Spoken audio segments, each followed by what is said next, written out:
Today, Sarah has a story to share with us. Sarah, let's begin. When I got here in 2024, I was young.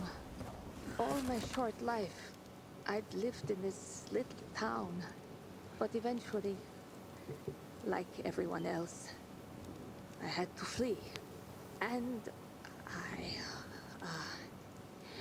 we heard the Villador was still taking people in, so we walked for 40 days and 40 nights. When we got here, they had just closed the gates. So we camped outside the walls like thousands of other people. Infected swarmed us. We fought them off with rocks during the day. At night, they got more dangerous. Sometimes a sniper on the walls would have mercy and help. Eventually, some guy showed up. Told us he'd smuggle us in through the sewers. As soon as we got past the wall, he disappeared with all our stuff. Then a patrol caught us. Packed us in a truck, laughing that they were taking us to the mosh pit. That's what they called the refugee camp at the stadium. We slept on pallet beds. Everyone fit for work dug latrines. And graves. 1 meal a day. No blankets. We were sick for almost a month. Then Jake got jaundice. Don't know where they buried him.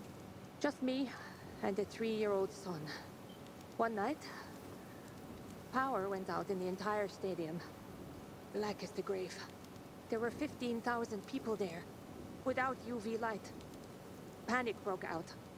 I took Ben and started to run. We fought through the crowd. And then I heard noises, like fireworks. People started to point at something. I looked and saw some buildings spewing this yellow cloud.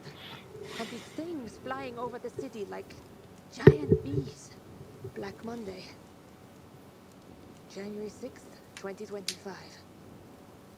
They started dropping chemical bombs, that yellow dust everywhere.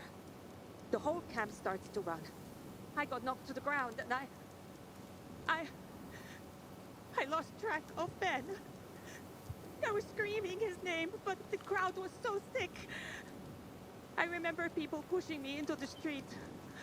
I remember the smell of fear filling the air. The sky covered in a yellow haze. I blacked out. I woke up at dusk, alone, on an empty roof, between mangled bodies. I heard the infected feeding on corpses. I thought I would never see my son Ben again.